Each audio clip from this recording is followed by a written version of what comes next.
fellow seekers of mystery and justice. I'm Kitty, your guide into the enigmatic realm of New England.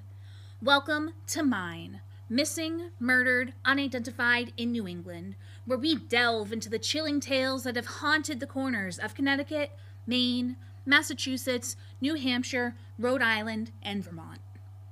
Prepare to embark on a journey through the shadows of the last decade, from the start of 2010 to the close of 2020.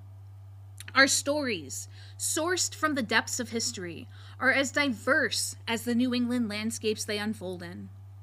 Some episodes will lead us on an extensive exploration, while others may be swift glimpses. For these cases often shroud themselves in secrecy, leaving us with only morsels of information to feast upon. Within these episodes, every word, every theory, and yes, even every mistake and misstep is a product of my own relentless pursuit of the truth. I promise to keep you informed with updates and correct any mistakes along the way. While I won't give trigger warnings for the wounds we uncover, after all, they are an essential part to the narrative. I'll be mindful with the more sensitive topics.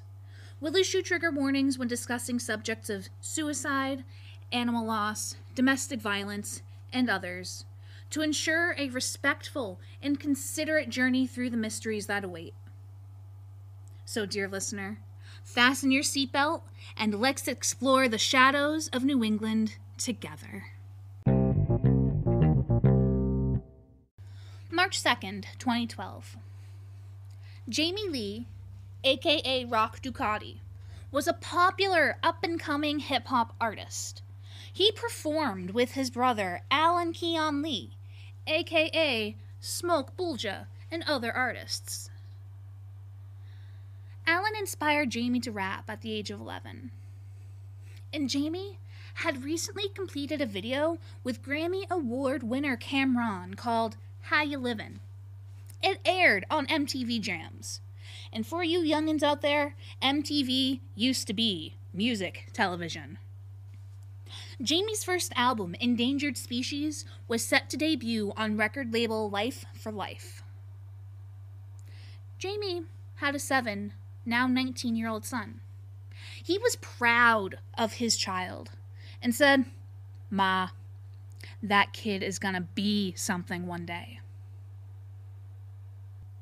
Shortly after leaving Underbar, after a pre-release party for Millyz, a fight broke out in front of Caprice Restaurant and Lounge outside of 28 Tremont St, part of the theater district. Jamie and another unidentified man were shot. Shots occurred in front of the club and in the Tufts Hospital parking garage. Jamie and the other man checked themselves into the hospital. Jamie died before his family could say goodbye, succumbing to his wounds at 2 a.m. on March 2nd, 2011, while the other man survived.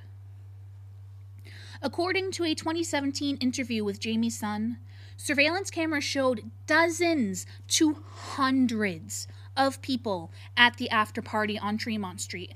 There was yelling, there was screaming, shots were fired, and nobody will talk and say what they saw. Jamie had no history of violence and no ties to local gangs. Despite his onstage persona, he was focused on the music. Jamie was a family man and a dedicated dad. His music persona was just that, a persona. Jamie's death occurred at the same time as another local rapper, roughly 30 minutes apart. Law enforcement say, however, the deaths were unrelated to one another or to the music scene. Law enforcement came up with a wall of silence when speaking to witnesses.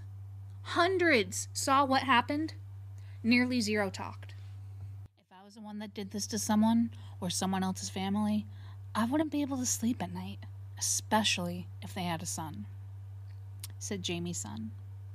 Call 1-800-494-8477 to provide tips for Jamie's murder.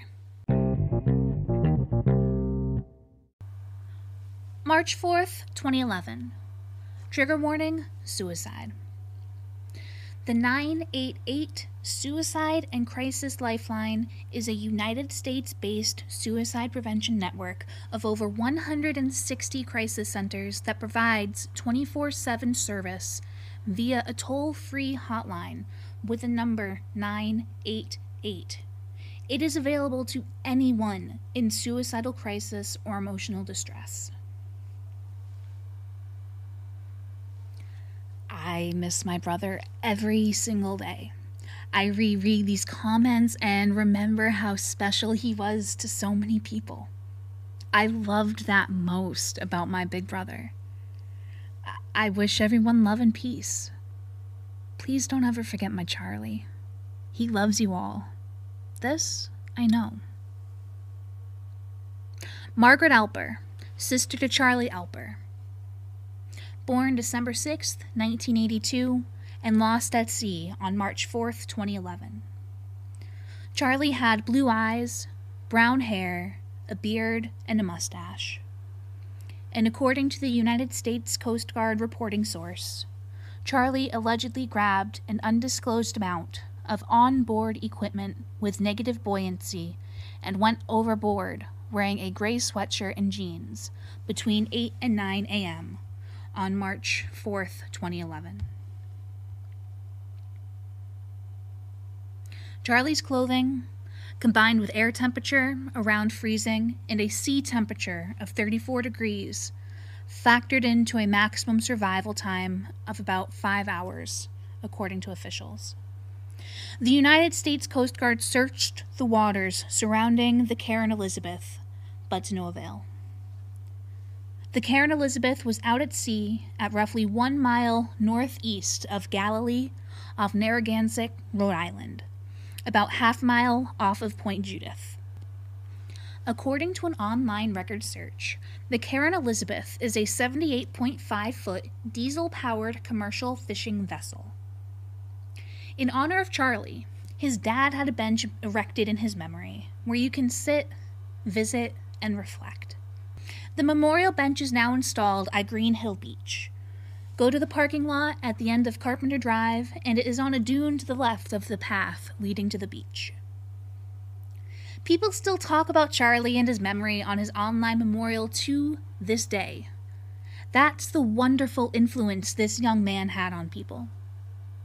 Charlie Alper was deeply loved, and his friends, family, and community still reel from his loss. Charlie had a great taste in music according to the concerts he attended, and there have been numerous awards dedicated in Charlie's honor, including hockey, fishermen's awards, and soccer awards. Please call 1-401-444-1000 if you come across any remains in this location.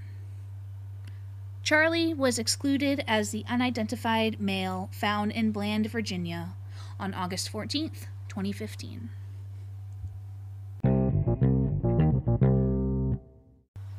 March 14th, 2011.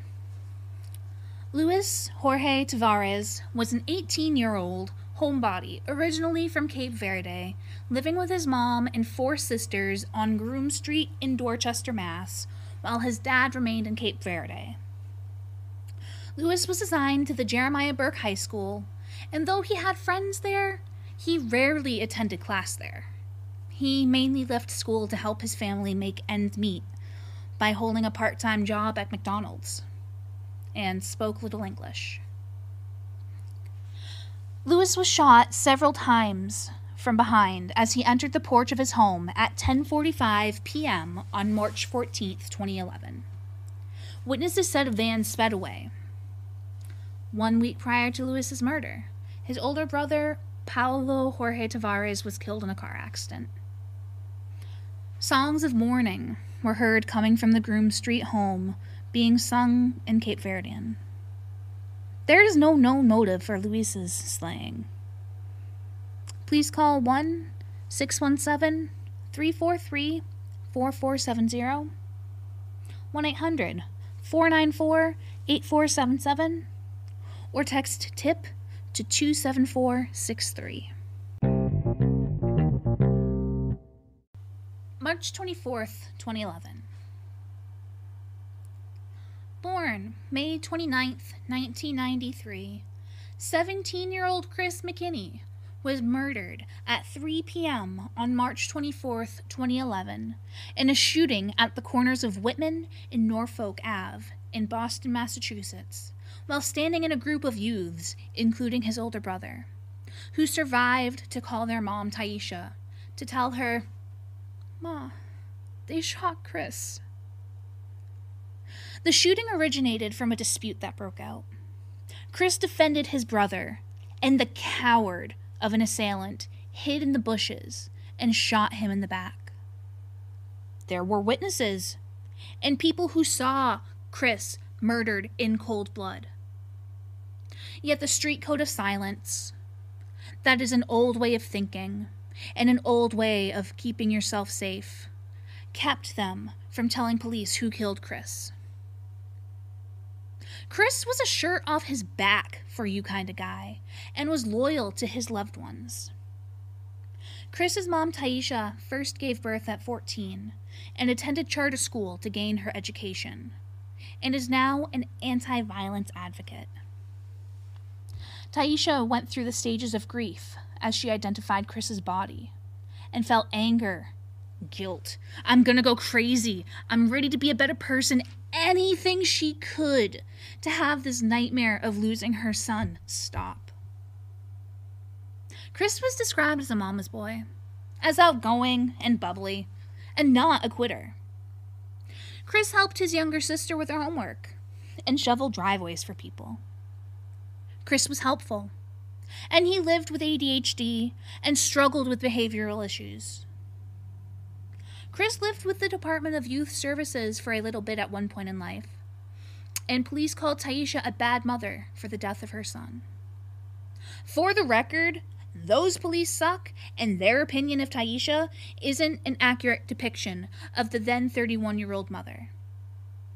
According to sources, Taisha supported Chris in his good and bad decisions, and saw him only 20 minutes before he went to school that day. Chris was always smiling and changing his young life around by listening to music, no longer sporting the baggy look in his wardrobe. Chris was an entrepreneur who bought snacks for bulk at a low price and sold them for a higher price at school. Chris is now buried in Mount Hope Cemetery, and nobody wrote on Chris's online memorial page. If you or someone you know has any information, please call 1-617-343-4470. March 26th, 2011. James Michael Reed was 24 when someone shot him at 37 Ellington Street, Dorchester, Mass.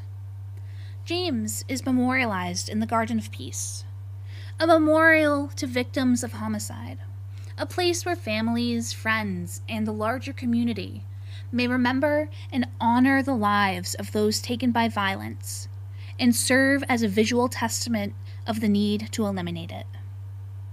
At the same time, the garden serves as a symbol of hope, peace, and renewal. James was born on May 24th, 1986, and there is no other publicly known information. Please call 1-617-343-4470. March 28th, 2011. An unidentified white male between the ages of 65 to 70 was found deceased in the residence on March 28th, 2011 in East Boston, Massachusetts. The male was 5 foot 2 inches and about 74 pounds. He had white-gray hair about 2 inches long and unknown eye colors due to putrefaction and decomposition. The unidentified man had 2 tattoos, one of a cross over a crown or something similar looking on his upper left arm, and on his lower left forearm there is a man's head with a hat or a helmet.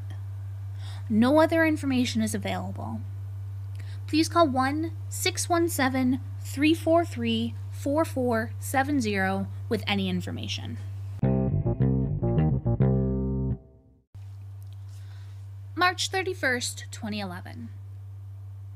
Ryan W. Bidstrup was last seen on March 31st, 2011 after leaving a party in the Highland section of Ledyard, Connecticut.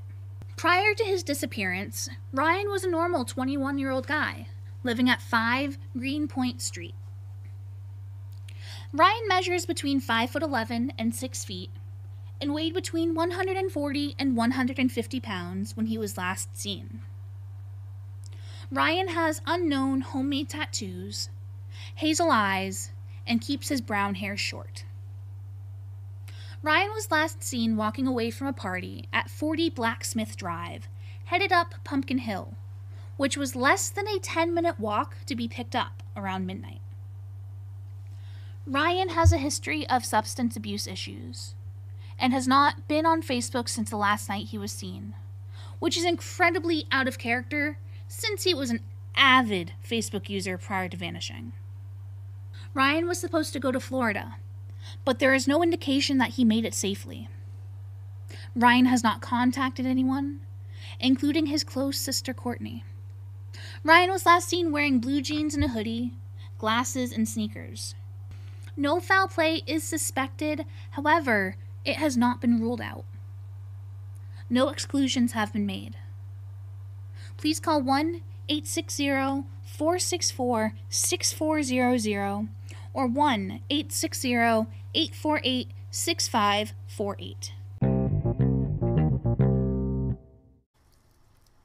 If you have any questions, concerns, complaints, please email me at minepodcast@gmail.com. All one word, and mine is spelled with 2 M's, 2 I's, 1 N, 1 E. Please include what your message is about in the subject line. Later, y'all!